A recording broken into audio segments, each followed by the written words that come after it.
Hello, let me just see if I have my volume on. There we go. Hi.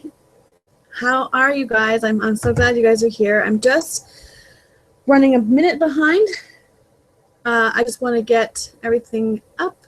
Give me 1 second. I'm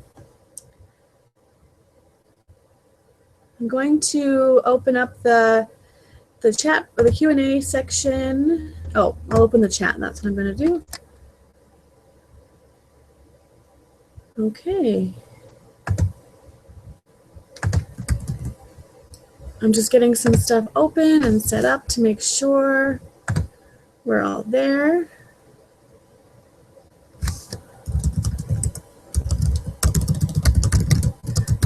If you have any questions or comments, just feel free to type them in the chat. I am going to send one last reminder to make sure that everyone has the link. Sorry, I ran a few minutes behind here, so I'm just trying to catch up a little bit. That's kind of the life of a mom with a business. So give me just a second.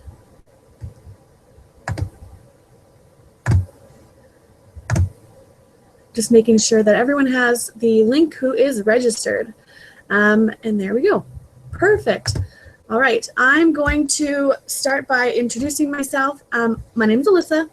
I'm a graphic designer turned web designer, or rather grown into a web designer. My background is in the Faculty of Medicine, which is so different from design, but I realized the design was what I loved and the medicine was kind of what I thought that I had to do. So we're just going to get right into the PowerPoint and all my slides and whatnot, which I will be sending a PDF. As long as you've registered for this webinar, I'll be sending a PDF with all of the information that I am going to share here. Let me open it up and share my screen just to make sure. Here we go.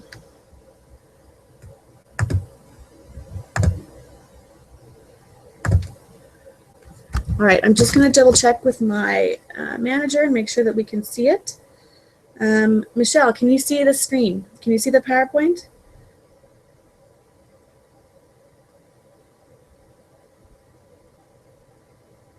All right, I'm going to start, and if anyone has any questions or anything, let me know. All right, so this is my family. That's my husband. His name is Adam. I call him Superman a lot of the time because without him, I would not be able to do this. I needed him as a partner and as a support, and he is such a great dad, and he takes care of the kids. Whenever he's at home, he's the primary caregiver, which is just incredible. It's incredible that I have that kind of support. And these are my kids, Haley, Jackson, Lorelai, and Lucas. They're all under the age of 5, although Haley's birthday is going to be in a couple weeks, and she is excited about that. Oh, I just had a message pop up. I'm just going to turn this off. There we go. Haley will be 5, Lucas will be turning 2, and in December, Jackson will be, Haley turns 6, and then Jackson will be turning 5. They are a joy in my life, and it's been such an experience being a mom, especially a mom to such young children, but I've been able to learn how to be me, and I think that's kind of the biggest reason I began doing my own business, is because I wanted to be Alyssa and not just mom. So today we're going to talk about 5 different things: how I grew my business, the people I work with and use and depend on, and who help me so much. And then we're going to go into some of the tools that I use, and I've sifted through a lot of work. Oh, Michelle just said she can't see slide 2. Give me a second. I'm going to,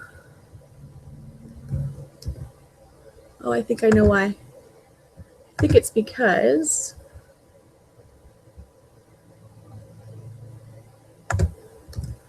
all right, I'm going to try to screen share the whole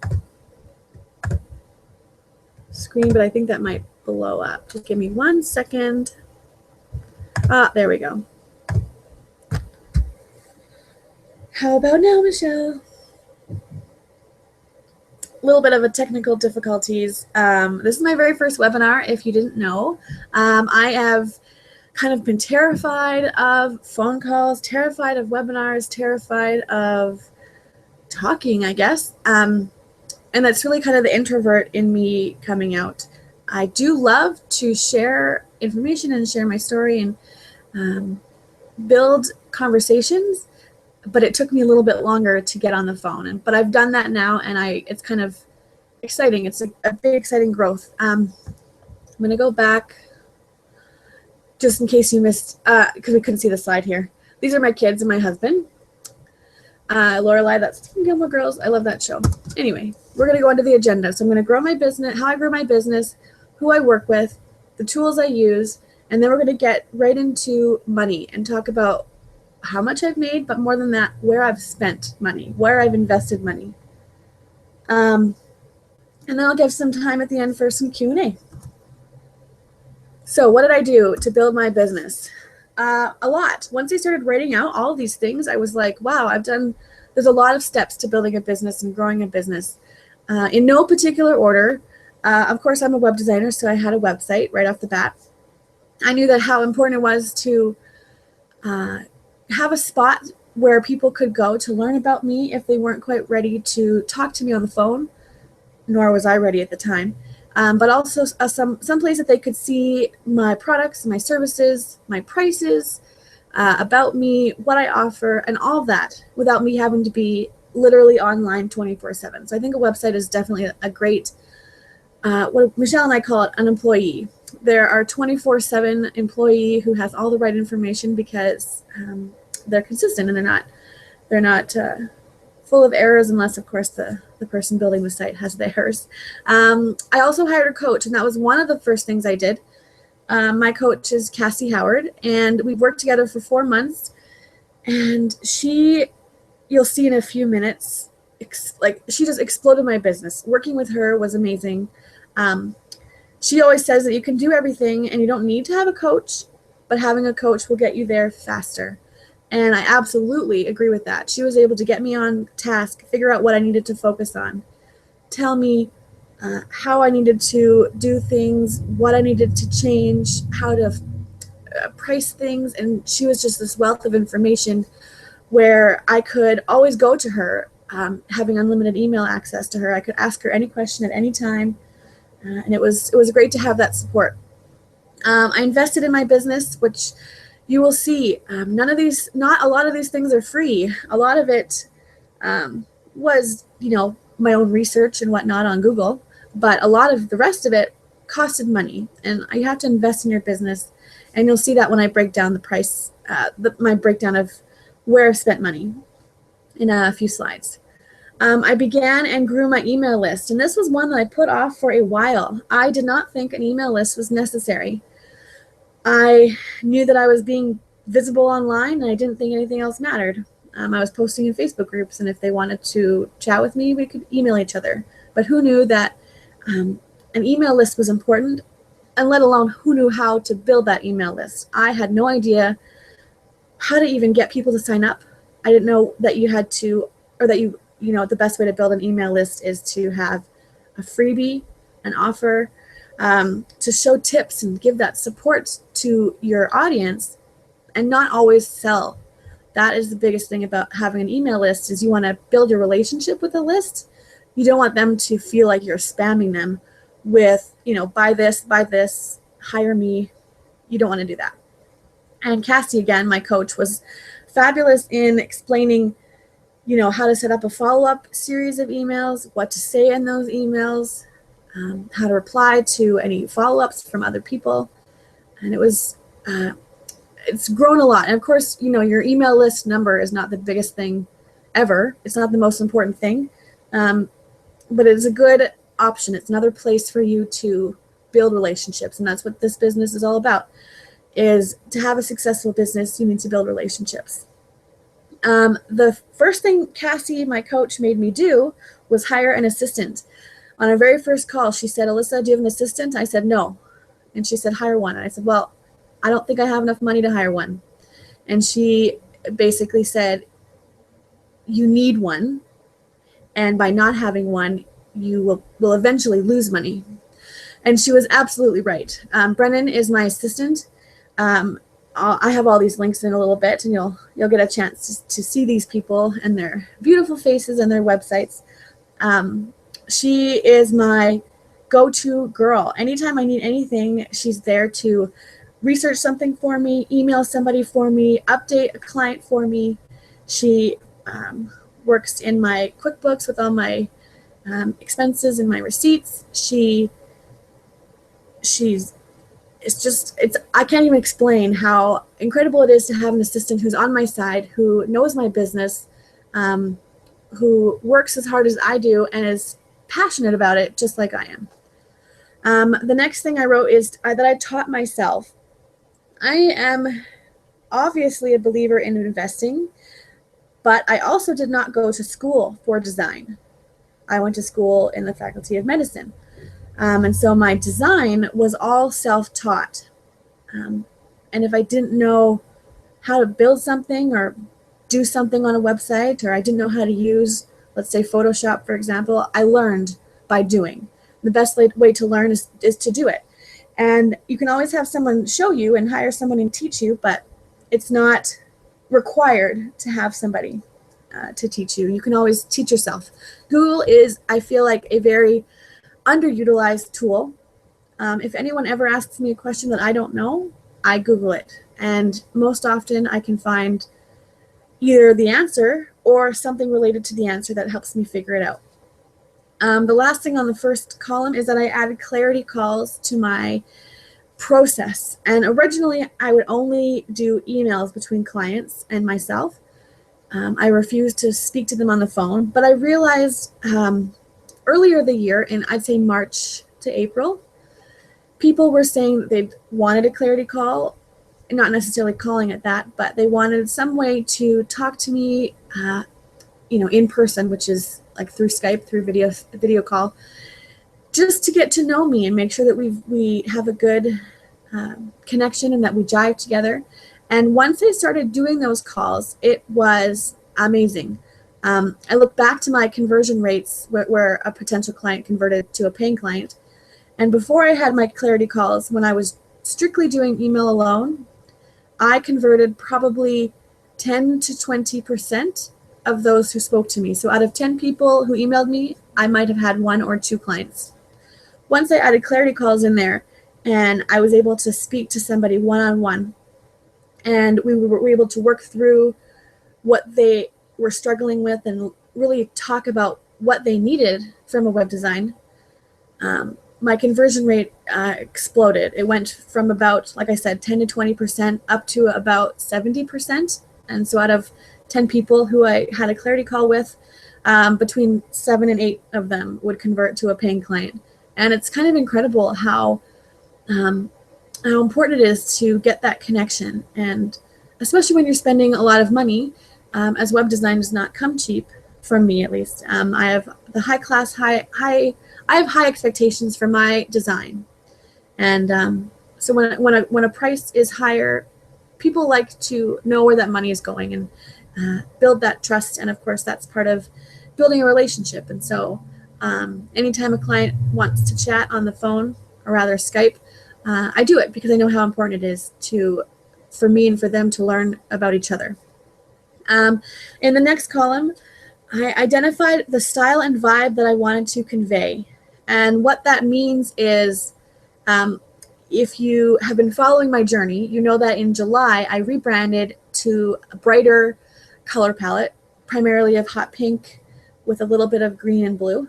And then I always had the black, white, and gold. But I previously had a light, kind of softer mint color, and it just wasn't speaking to the style and the energy that I wanted to convey to my audience. And though people kept saying that when they spoke to me online through Skype, it was such an eye-opener. It was more energetic and more fun and more bubbly to speak to me versus what they saw on my website.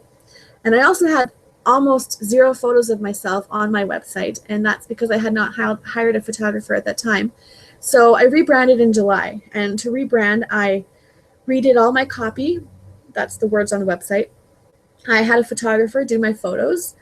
I figured out the color palette, not that I thought I should have, but the color palette that I fell in love with. And that's a big thing. You don't want to price or design or choose anything based on what you think it should be. You want to price your products, choose your branding, pick your color palette based on what you love, because it's the connection to you as a person that will build the relationship and eventually lead to a client. The next thing I wrote on there is that I tried and tested many tools to find the right ones. There are so many tools. There's so many calendar tools. There's so many contact form tools. There's so many website platforms. There's a lot of font and graphic sources. I found the tools that worked for me, and as a bonus, I'm going to include a PDF that has those links to all these tools that I love. And so I've done the work for you, and you don't have to sift through all of these tools to find the ones. And of course, just because it works for me doesn't necessarily mean it will work for you. But I think these are great tools and a good place to start if you're not quite sure where to go. The third last thing on here was that I diversified my income streams. As I said, I transitioned from a graphic designer into a branding expert and a web designer. And then I also added a branding course and coaching. And so not only do I do the branding, I do websites, I also teach how to do branding, and I teach how to run a design business. And all of these different streams of income, it's not that you want to overwhelm yourself or confuse people, but for me, it was a very organic growth and a good flow as I found what I love doing and what people were asking me for. The second to last thing here is that I got a day home sitter for my children. And although you'll see later, I'm not writing off that day home, it was one of the most hugest things that I could do as a mother of four. I was working till 3, 4, 5 in the morning, many times a week, probably half the week or more. And that was just not sustainable. It was not possible to keep working late hours, sleep for a couple hours, and get up and be a full-time stay-at-home mom to 4 kids. And at the time, my oldest was in kindergarten, but I still had 3 at home. And so in May, I hired a day home, and the kids that are at school go to school full-time now that it's September. And the other 2, my younger 2, go to the day home, and it frees up 4 days where I can take clarity calls, talk to my designers, talk to my clients, build relationships on Facebook, and build my business. Whereas I'm not staying up so late, and I'm not, leaving the house as soon as my husband gets home because I need to work. It's so much better to have the time set aside every day to work. And the very last thing on this page is that I researched a lot about everything, how to do everything, how to run a business. There's a step that goes beyond being talented and being creative into running a business. So I figured out, what did I need to have on my website? You need to have terms and conditions. You need to have a privacy policy. Well, what needs to be in them? I looked into it and I researched it. I looked into contracts. I looked into how to price my products, what other people in my industry were pricing. I looked into fonts and what was trendy at the time and what color palettes people were drawn to. And I did a lot of research about not just like, oh, I'm creative and I'm talented and I can, design a birthday invitation for you, but more so, if I want to build a business, I need to have these structures set in place so that I can be successful and grow. And so I'm going to tell you the next 4 top things that I did, the biggest 4. If you did none of these, do the next 4. The next 4 things are what I would dare to say would make or break my business. Number 4, I'll say, it was top 3, and now it's 4. Number 4, I grew my team. There's only so much work that I can do in a day. And even if I worked 24/7, 365, there is a limit on how much I can do. So I built my team. I hired an assistant. I hired a business manager. I hired graphic designers to work with me, and I hired web designers to work with me. I hired people to write my copy so that I could focus on what I love to do and the pieces that I felt the best about. And how did I grow my team? I asked for referrals. I did research. I looked into portfolios. And the biggest thing was that I went with my gut instinct. And not everything works out. Sometimes people grow and move on to different things. But if you have a bad instinct about someone, listen to that. If you have a great instinct about someone, maybe they're still a new designer, for example, but you have a good instinct about them, follow it. I find, for me, intuition and a gut instinct is very important. Number 3, I figured out my value and I priced accordingly. Again, if you've been watching my growth and my process, you'll have looked back and seen I began pricing almost a year ago now at $15 Canadian, 15 for anything, a logo, a wedding invitation, a business card design, any graphical design. I priced at $15. Did it take me 15 minutes to do? No. Many things took me 3 or 4 hours to do, and these pieces were important. The logo establishes your brand of your business. And when I went into web design, my earliest price, my very first web design price was $350 Canadian, $350. And if you look at the industry of web design, you know that good web design costs nowhere under $1,000. In fact, if you see a web designer pricing under $1,000, that's a red flag. Good web design begins at $1,000 and can go up to $10,000. And my price of $350, I had just felt like at least someone will pay me. I was very not confident about my prices. I didn't know that people would want to hire me. I had to learn what the value of a website was, whether or not I could truly do it, and price accordingly. And so you'll see, you've seen that growth if you've been watching my story. And the tip I have for pricing accordingly is break everything down.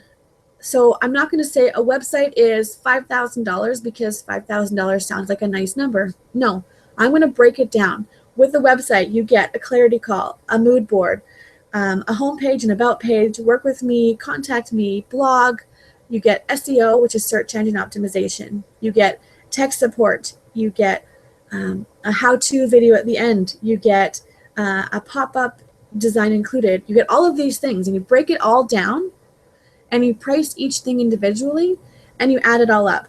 And it's not necessarily that the added up price will be your price that you will put out there, but it will give you a much better understanding and a better view of what the value of your work is. And always don't forget to include what you've done to get where you are. And let's say something does take you 15 minutes to do, it doesn't mean it should be cheap, because you have spent time and energy learning how to do what you do, and you're good at what you do. And being fast at what you do is a bonus. So it should not cheapen your price. My second top tip is to identify my ideal client. There's a thing that I say that I've heard from many people. If you are trying to please everyone, you will please no one. If you're trying to appeal to everyone, you will appeal to no one. You need to figure out who is your ideal client. Are they female? Are they male? Are they young? Are they old? Are they a student? Are they retired? Are they a mother? Are they a businessman? Are they outgoing? Are they introverted? Are they talkers and like to chit chat on the phone? Do they like to read books at home in the quiet? Are they a businesswoman who's built her business for a year or two, or is she brand new? Is she just starting and not really sure where she wants to go? you have to look at all of the picture, the whole picture of your ideal client to figure out how you can help them, because you're not just selling them a service to make money for yourself. You're going into business to help other people. In my case, it's women, to help other women build their businesses and grow their website presence and grow their brand online. And you don't do it for, all the money and then run. No, you want to help them grow their businesses so that they can help other women or men grow theirs. And maybe it's not growing a business that you're helping them with, but you're helping them with something that changes their life. And you can't know how to help them if you don't know who you're helping. So you need to identify your ideal client. My number one tip is be visible on Facebook, but even more so, be visible on Facebook where your ideal client hangs out. If you are, let's say, for my example, if I'm a web designer and I hang out in Facebook groups full of web designers, but my ideal client is a coach or a copywriter, let's say, if I hang out with all these web designers and they're not my ideal client, who am I helping? By posting on those groups and building those relationships, it's definitely going to help you learn and grow. But if you spend all of your time in those groups where they're not full of your ideal client, you're not going to build your business. So I think that is the biggest thing. If you can do nothing else, if you have no money and you cannot build your business by hiring a coach, if you can't hire a web designer, if you can't hire a copywriter, if you can't do anything else, at the very least, find out where your ideal client hangs out and be visible on Facebook. Hang out with them, talk to them, give them tips, share information. Don't always sell to them either. Make sure that you are valuable to the group and to your ideal client, and that you're not seen as spammy. All right. I am going to talk about my team, all the women that I've worked with to build my business. And I apologize profusely if I've forgotten anybody. And if I did, please let me know, and I will be sure to shout it from the rooftops. I've worked with a lot of women, and I've grown from me, a one-woman show, to a huge team. I have many people that I've worked with, and we're just going to chit-chat about them right now. And the links to their websites I will be sending out separately after this webinar is over. I was introduced to Becky Dixon, who runs the Entrepreneur Incubator and has a course called, I'm going to get it wrong, CCC, Clarity, Clients, and Cash, I believe. That might be the wrong order. But she runs this incredible group, and she had this course, which, again, at the time, I felt was way past my budget. But I talked to Becky over Facebook for maybe 15 minutes, 20 minutes. She gave me huge advice, which literally changed my business overnight. This is where I learned to price accordingly, see the value of what I'm putting out there. And I did raise my rates after I spoke to her. And the amazing thing to me at the time was, wow, people still want to pay those rates. And I began to become more confident in my prices. I've also worked with two other coaches, Cassie and Natalie. Cassie, like I said, was my business coach for 4 months. She runs her own group as well, Babes in Business. And Natalie, she has, of course, a group herself. She has been working with me currently on mindset, between everything from money blocks to family blocks, learning how to recognize when I'm limiting myself and how to overcome that. I'm trying to get to the root of the problem. If something is bothering me, keep asking myself, what is it about that? Like, so what? What's the problem? Keep going and dig deep and figure out what's the problem so that I could overcome it. So these three women are a huge part of my growth in my business. These two lovely ladies, Michelle and Brennan, these are my day-to-day gals that I go to. I talk to them every day. Michelle and I live in the same city, so we often work together in our local offices. And Brennan, though in a different country, is like I said, she's the best virtual assistant that I could ever ask for. She is incredibly helpful, incredibly smart. She takes initiative and she works hard. And Michelle is so full of experience and intelligence, and she is able to look over things for me and figure out how it would be best to approach a situation. And she helps me strategize and manage my projects. Without these two women, I would be overflowed with paperwork and problems. And so I absolutely love these two, and they're the biggest help in my day-to-day business. I took a couple courses and had a couple paid phone calls with some of these women. Bronwyn is a launch and marketing strategist who helped me with my relaunch in July. Claire, that's the third picture, she was the one who I spoke with about my ideal client and really got into the nitty-gritty about who she is, who my ideal client is, and how I can help her. And Phoebe did a Facebook ads course that I took a few months ago, but I still literally use all the time. And Kendrick, I'm in sales school right now. It's just about over. And she's got some amazing information on how not just to get sales, because we don't want to feel spammy or salesy, but how to do it authentically, how to get sales authentically. So I recommend these women if you have any questions about client strategy or sales and marketing. These women are perfect to go to. Now I'll talk about 2 parts, graphic and web. These are my designers. These are the women that I go to help me with my client project work. I have worked with Allie and Samantha the longest, and Jessica and Tori came on more recently.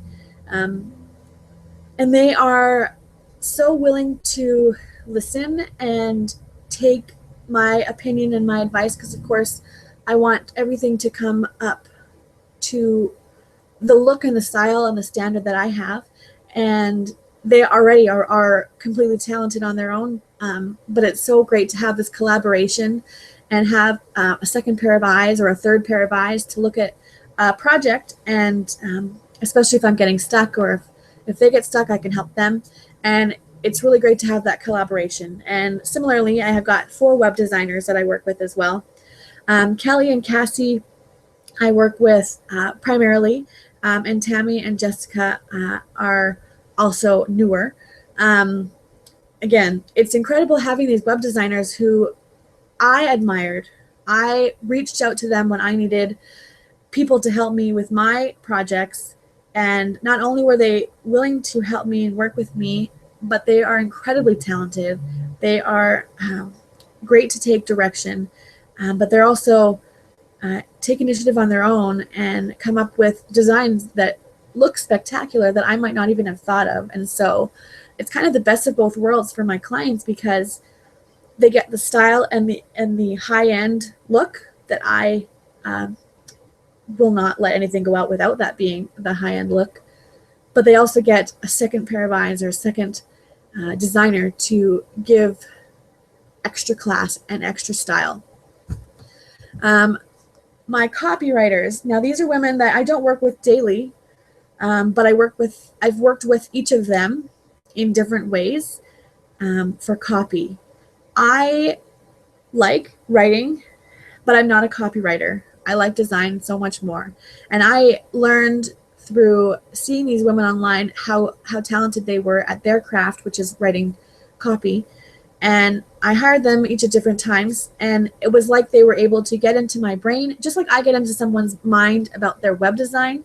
They were able to get into my mind about the voice that I wanted for my brand. And what's incredible is, you might not know it, but all of these women, you've seen copy from all of these women right now. Each of these women have copy either on my website or on my Facebook page. And what's amazing is that from my perspective, you can't tell that they're from 4 different women, or 5 if you include myself, because I do write some of it. But you can't tell that they're from so many different women. It all feels like the same person. It feels like the same voice and the same vibe. And when you find these great copywriters like these women are, that's their talent. They take your voice and they figure out how to say things and to put things into a way that's not only authentically you, but a way that will attract your ideal client.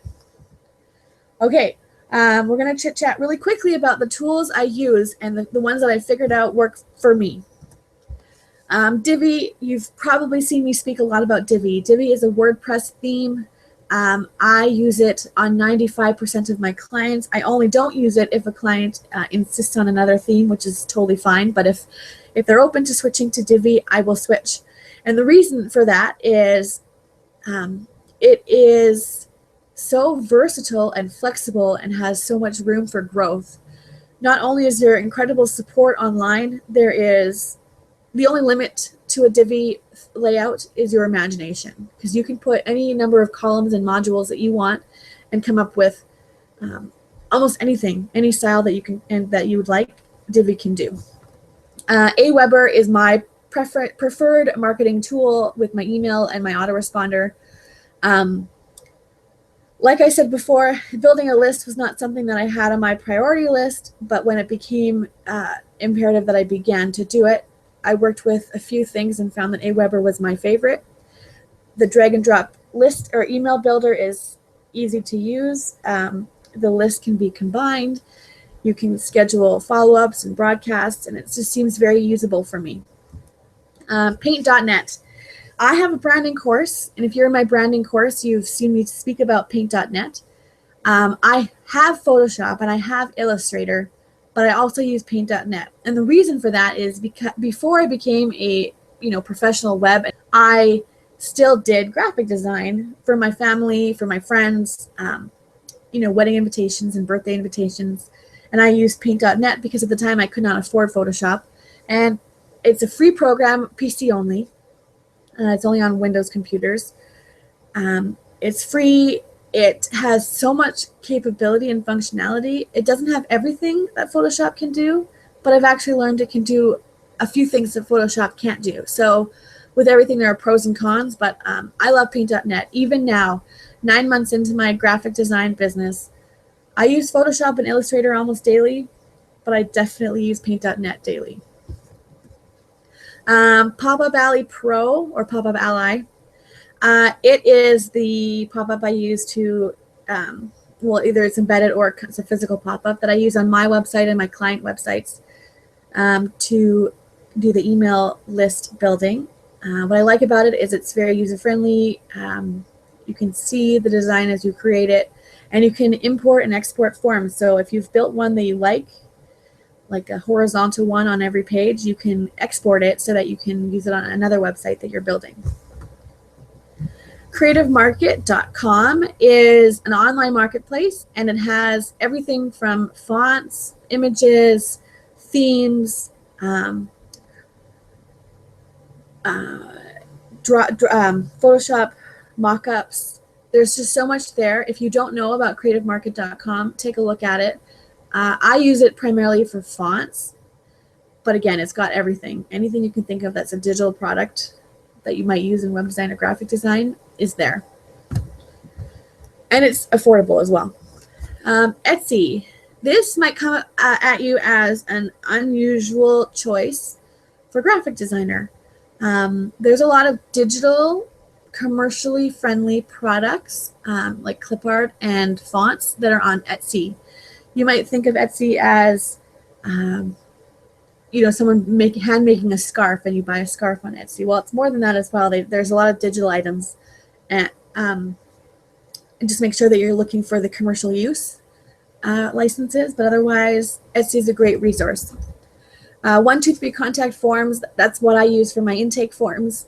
Depending on the whether you buy the premium version or whatever, you can take off their branding and put on your own branding. It's very user-friendly. It's drag and drop. You can fill in the fields you need. There's a lot of options, and there's of course many different contact form tools out there, but this is my favorite. There's a website called wordmark.it where you can look at your own fonts and figure out what a word looks like in any font that you already have installed on your website. I'm going to quickly turn off this. 1 second. I'm just going to turn off the screen share and go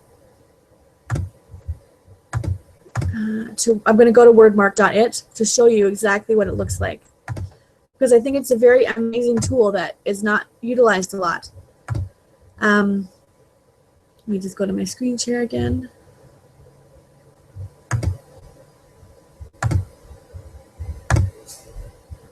Okay, so this is the site, wordmark.it. If you put in a phrase or a name or whatever, and you hit load fonts, it will show you that phrase in all of the fonts that are installed on your computer. These aren't the fonts that are Google fonts. These aren't the fonts that are typically on Word. It's not about where they don't find the fonts from there. They find them from what is installed on your computer. And what is amazing about this is it's easier to see all of these together and find the right font for what you want to see when they're all together, and you can compare and contrast what they look like. Just a little sidebar there. Let me go back to the PowerPoint. Let me change my screen share. Okay, teamwork. Project management, I will be absolutely honest, has been my struggle. I have always used spreadsheets when I was in school, and so that's what I did when I began having this business. I used spreadsheets to keep track of, income and expenses and clients and projects and designers and all that. I had a humongous spreadsheet, which became overly humongous. It took so much time to update and manage, and so now we found Teamwork. And yeah, the URL is at the bottom. It's teamwork.com. And it's the best project management tool that I've found, and we've spent a lot of hours researching them. It is visually attractive, which of course, as a designer, I can't help but appreciate something that looks good. And it makes project management easy. This was a new one that I've just recently begun to use, if-then triggers. And what that means is you can create a chain of action based on something happening in one program, and it changes or causes something to happen in another program.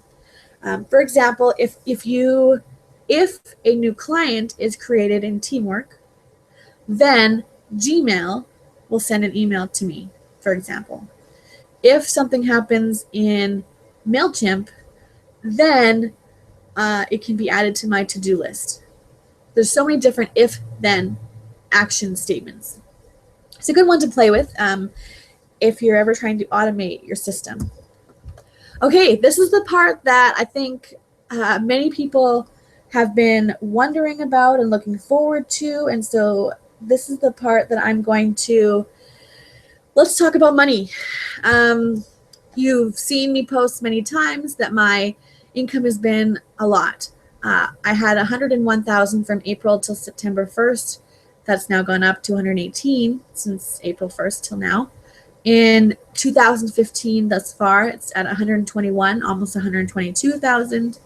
I will point out all of these prices are in Canadian because I live in Canada. So $121,000 from January to September 30th. That's a lot of money. And some people might think that, how on earth could that happen? You're just a designer. Like, are you doing it illegally? Are you there must be something wrong, or there must be something not legit about the business if you can pocket $121,000.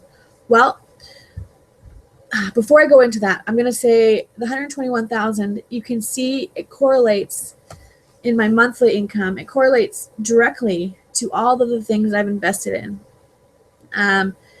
You'll see my monthly average from January to March was only $1,100, and that's when I had nothing. I was just my own person doing my own thing. $1,100 per month is what I would get from client contracts. Once I reevaluated my prices and invested in CCC, the course with Becky Dixon, My average monthly income, or rather my monthly contracts from clients, went up to 9,200, which is a huge jump from 1,100 to 9,200, and I was so happy with that. And then I had hired a coach, which was, again, Cassie, and I hired some designers to work with me. And you can see how doing these things has just exploded my monthly income or my monthly contracts from clients. And in July to September, that average has jumped from 9,200 to 29,000 per month. 29,000 Canadian in contracts signed per month. Now I'm going to give you the info on the expenses and my investments, because 121,000, this number right here, 121,000 is not in my pocket. I do not have 121,000. That was my gross income from my client contracts before any money had been invested. Here is my breakdown. I invested so far 44,000 in designers, which is almost half of my income has been going to them. I've spent 11,000 on coaching, 9,000 on an assistant. Between courses and copy and graphics, I've spent 14,000. Accountant, a lawyer, monthly subscriptions, miscellaneous expenses, and my day home is another 15,000. And you add all of this up, and what does that mean?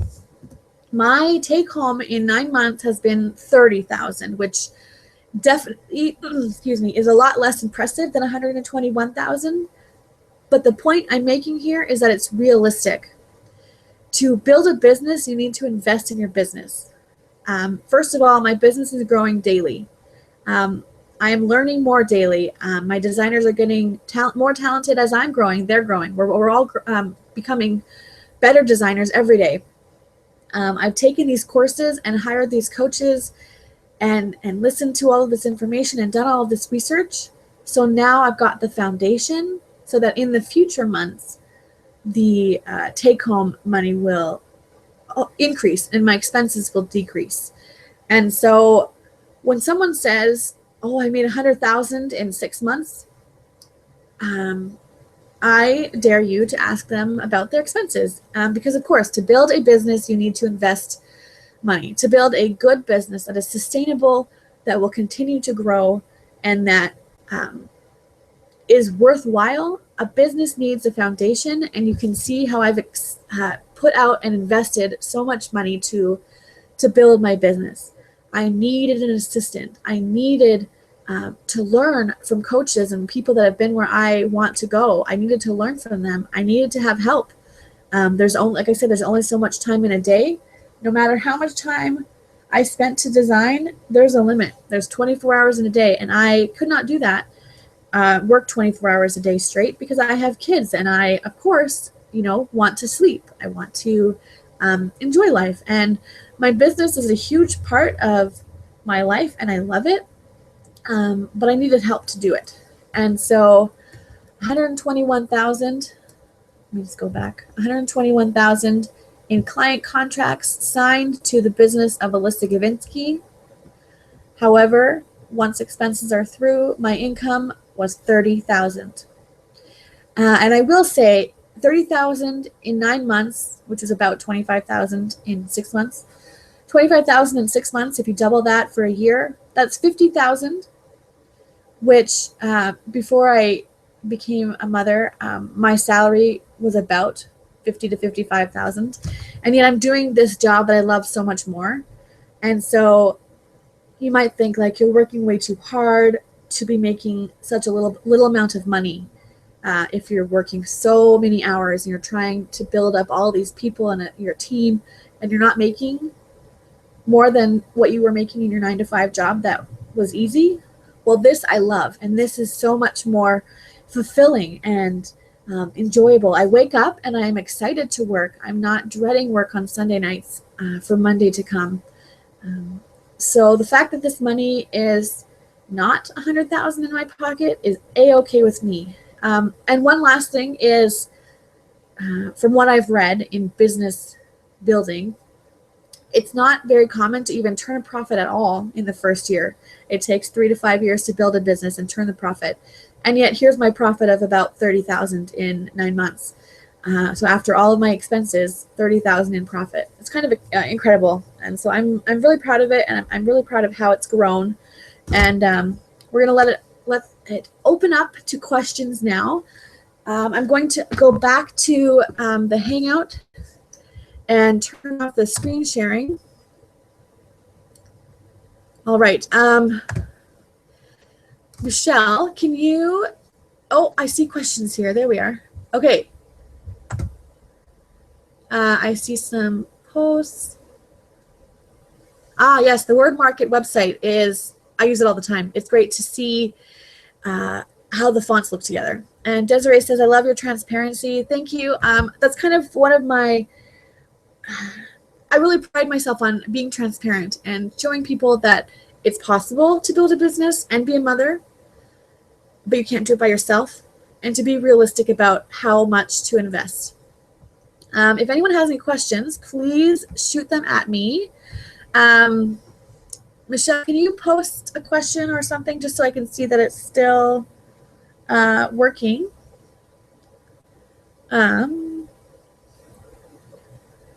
While we're waiting, I'll just give you a couple examples of some ways to be visible on Facebook.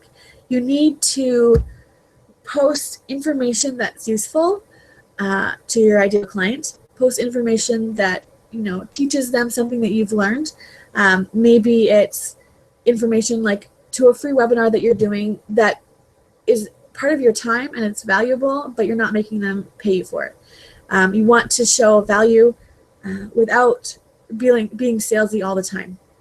You can share tips, blog posts. If you find research or a good article that you've seen on the internet, post it on Facebook groups. You want to be in conversations, and not only posting your own conversations and starting them, but involve yourself in other people's conversations. If they're asking for help, give them some answers. If they're asking for, do you know anyone that's a copywriter? And I'll pipe up and I'll say, yeah, I know 4 women that are amazing, and what are you looking for? And I can give you the name of the person I think would be best for that. Let me just see. Oh, there we go. The questions were going up the top, not the bottom. Desiree said, no, I didn't ask. How many hours do you work each week? I did not answer that. That's a really good question. I'm trying to lower it. If you've emailed me on the weekend, you've seen my auto reply, which says that I'm taking weekends off. And I'll work maybe, let's say 3 to 5 hours on Saturday, but I'll try to work no hours on Sunday. And then for the rest of the week, I'd say it's about, what would you say, Michelle? 8 to 10 hours a day, Monday to Friday. Let's just say 10. That's 50 hours plus 5 on Saturday, about 55 a week. 55 hours a week. Do you continue work with your client after the site is done, like maintenance? I can offer maintenance packages. Currently, I have 2 hours of tech support that are included in the package. And so if in a month or 2 months something breaks and you need help, give me an email or a phone call on Skype and just say, Alyssa, something broke, please help me. And I have 2 hours of tech support to help you down the line. How many clients do you turn down because they're not right for you? Allie, that is a great question. I'm learning to, like I said, as I'm learning who my ideal client is, I'm learning who my ideal client is not. As with anybody, any business, not everyone will work together well. Currently, the way it's worked is I didn't know better a few months ago, and so I said yes to every project. And of course, as time goes on, not everyone works well together, and so there's been, I believe, 5 people who, out of 126 clients, 5 people who we decided to part ways because they weren't my ideal client or I wasn't their ideal designer, and that's just fine. The clarity calls help a lot with that, to see whether or not I'm a good match for them and whether they're a good match for me and whether I'm able to do what they need or if they need somebody else. So we always start off earlier with the clarity call. It's a good start. to find out who your ideal client is and whether or not they mix with you. Desiree has so many questions. That is totally okay. Oh, where is it? I lost it. How did you decide when it was time to hire additional contractors, and how did you pick them? Well, when I was either sleeping or working, that's when I decided I needed people to help me. Literally, my husband was taking care of the kids 100% of the time if he was home. I was not eating very regularly. I would only sleep, if I did sleep, for a few hours at a time, and I'd sleep, 3 a.m. to 5 a.m. and then 1 p.m. to 2 p.m. and I'd sleep at these little spurts of time, and it was just not sustainable. As soon as I realized, well, of course, there were people that had to tell me this. Michelle was really great in helping me identify that I was overwhelmed and that it was too hard to keep up with the pace, and everyone would be happier. My clients would be happier. I would be happier. My husband would be happier if I got help. And how did I pick them? I asked for referrals. That's my biggest preference, is people that have worked with them in the past tell me what they think. Did this person work good for you? Did they do what you needed them to do? Were they reliable? Did they communicate quickly, or did they take a week to reply to an email? And then I followed my gut instinct.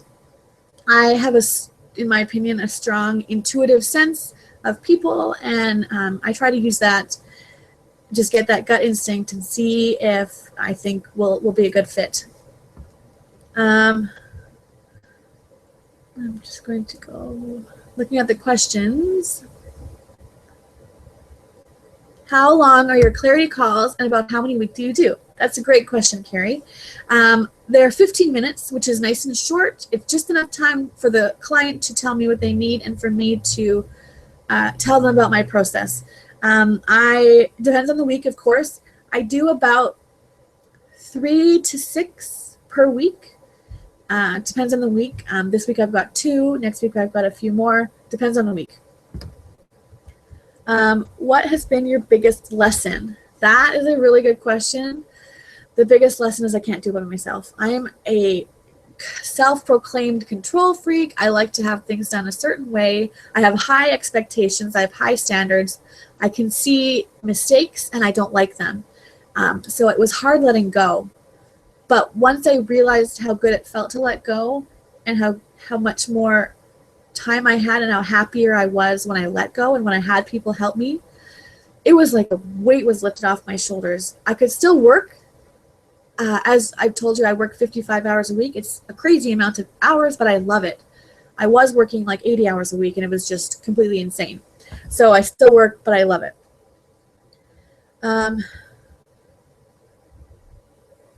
Sorry, my questions are out of order. Kelly said, for your photo shoot, did you have it done in your home office or at your photographer's studio? That's a great question. So I've got 4 kids, and my home always looks like a tornado hit it. And I knew I couldn't do it here. We have 4 kids, and that's the biggest thing. If you're a mom, you know what your house looks like if you have 4 kids. So I did it at a hotel lobby. I did some research. Well, actually, to be honest, Brennan, my assistant, she looked up some hotels in my city, found a few that looked promising, and I took a tour of one of them, and I just fell in love. I fell in love with the style and the furniture and the coloring, and it was perfect for my my rebrand. And so we asked permission, of course, but we did our photo shoot there. Do I have any more questions I missed? Please let me know. Oh, there's some down here. I'm looking for a copywriter right now. This is Monica. Any recommendation to ask them, what to ask them, and how to determine if it's a good fit? Different copywriters specialize in different things. Stephanie Shantz, that I mentioned on my site or on my PowerPoint, she specializes in social media posts. Lisa May Hubby specializes in longer copy, sales pages. Every person has a different expertise, even in copywriting, that you can narrow it down into what kind of expertise they have. So I'd ask them, what do they enjoy the most, writing the most, and what do they hate writing? Because a copywriter might love writing, fiction or biographies, but they hate writing sales pages. They can't stand anything to do with money. So it just depends on what you're looking for. How do you refresh yourself between, where did that go? It just moved. I'm laughing because I think it was Allie. It's just my designer. How do you refresh yourself between 12 a.m. and 3 a.m. in the morning? I think what you mean is, how do I keep going so late into the morning? I've always been a night owl. Some people are early birds and some are night owls. I am absolutely a night owl.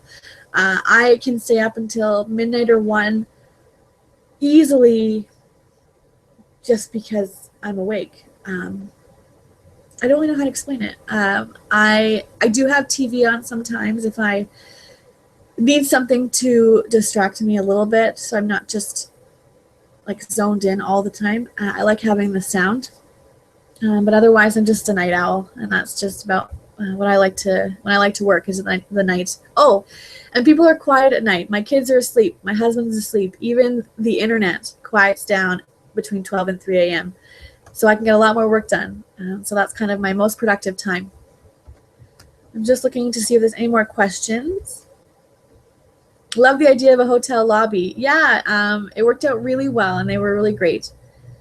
Tammy said, what social media platforms work best for you to bring in new clients? So it depends on where your niche is and where your product or where your service will best fit. Where does your ideal client hang out? My ideal client are women, entrepreneurs, coaches, copywriters, and I'm finding, hang out mostly on Facebook. And so some people hang out on LinkedIn, some hang out on Instagram, some are on Twitter. My ideal client is on Facebook, and so that's where I am. Yes, I can design till the sun comes up. Yes, that is absolutely me. It's funny when I look behind me, my window is typically behind me and it'll be nighttime and then I'll look again and it's daytime. It's just it's weird when I work through the night. Monica said, do you create a contract for each client individually or do you have one for all of your clients? Good question, because it does take a lot of time. If you do anything custom at all, it takes time. And that's one thing. If it's custom at all, your price should increase because it's more time for you and it's better for the client that it's custom. I have one contract, and in that contract, I have all of my terms, what happens if this happens, what happens if someone terminates the contract, what happens if somebody is late on paying. I have all of it. It's in one contract. I have sections that say if it's a web design piece, then these are some extra information. If it's a graphic design piece, this is some extra information. And if it's a coaching client, here's some extra information and what's expected from each person. So I have one. I might break that into design versus coaching, but right now I have one. I have one contract.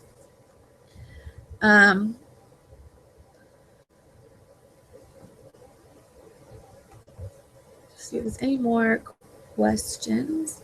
How do you figure out how much to pay your contractors? That's a great question. And Tammy, you know you are one of my contractors, and I love your style, and so I'm so excited to see what you come up with for the projects that we're working on together. So to be again completely transparent, I want to make money. So if I charge, for example, $100 to a client, I will not charge $100 to a contractor.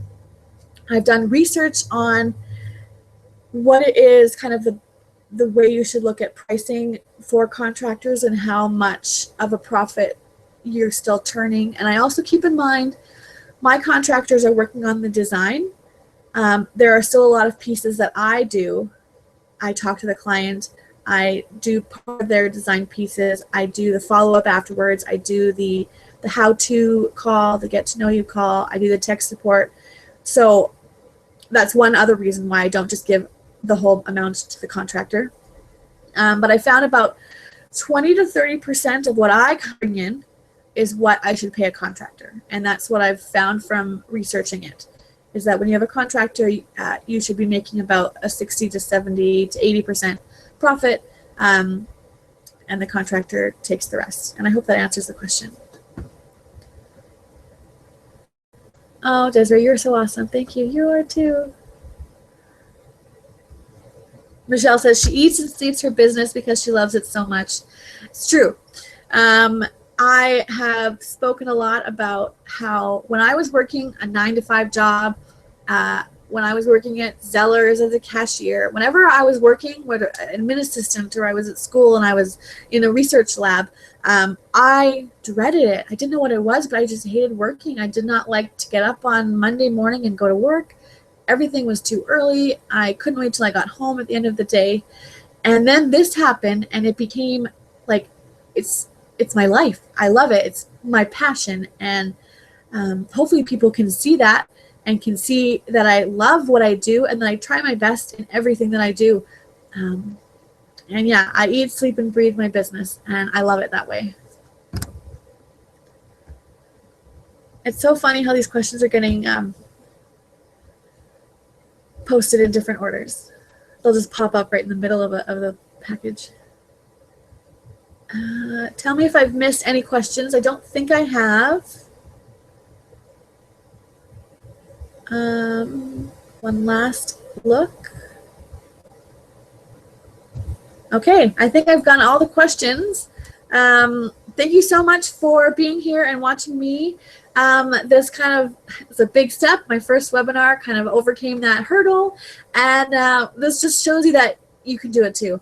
And that's kind of the biggest thing. You can be whatever you want to be. I know that sounds cliche and goofy, but it's true. Whatever you want to do, you can do it. I hope you have a great afternoon and look forward to keep an eye on your email for the replay link and for the PDF that will be full of some little goodies and information for you. And I will see you guys next time. Thanks, everyone.